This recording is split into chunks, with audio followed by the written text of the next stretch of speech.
कराची में बदतरीन load shedding. कौमी assembly इजलास में बाज़गश MKM और पीपल्स पार्टी अरकान ने कराची में लोड शेडिंग का मसला उठा दिया।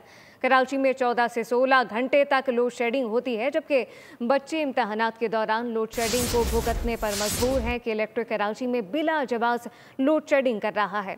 शहर में शदीद गर्मी है कि इलेक्ट्रिक बिजली फराहम नहीं कर पा रहा। कराची में बदतरीन लोड शेडिंग। कौमी असम्बली इजलास में बाज़गश हुई। MKM और पीपल्स पार्टी अरकान ने कराची में लोड शेडिंग का मसला उठा दिया। तफसीलात क्या है, अली से जानते हैं। जी अली।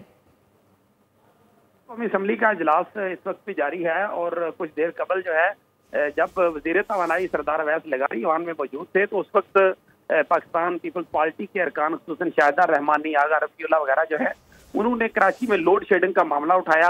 MKM के अरकान जो है उन्होंने भी उनको सपोर्ट किया और कहा कि कराची में जो है वो लोड शेडिंग हो रही है और बाज़ औक़ात बताया भी नहीं जाता और किसी तरह की जो शेड्यूल लोड शेडिंग है उसका भी कोई प्रोसेस नहीं है।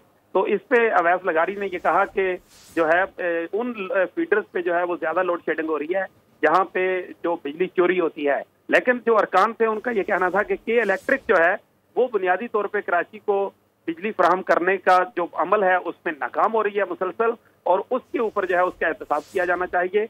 ये कोई तरीकाकार नहीं कि वहाँ पे 50 डिग्री तक जो है वो दर्जा रहा जा रहा है और इसके बावजूद जो है वो लोगों को लोड शेडिंग का सामना है और लोगों को खासी मुश्किलात का सामना है।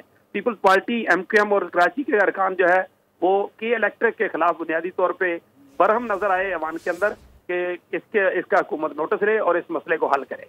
जी अली शेर, बहुत शुक्रिया। सब्सक्राइब करें और बेल दबाएं ताकि कोई खबर रह न जाए।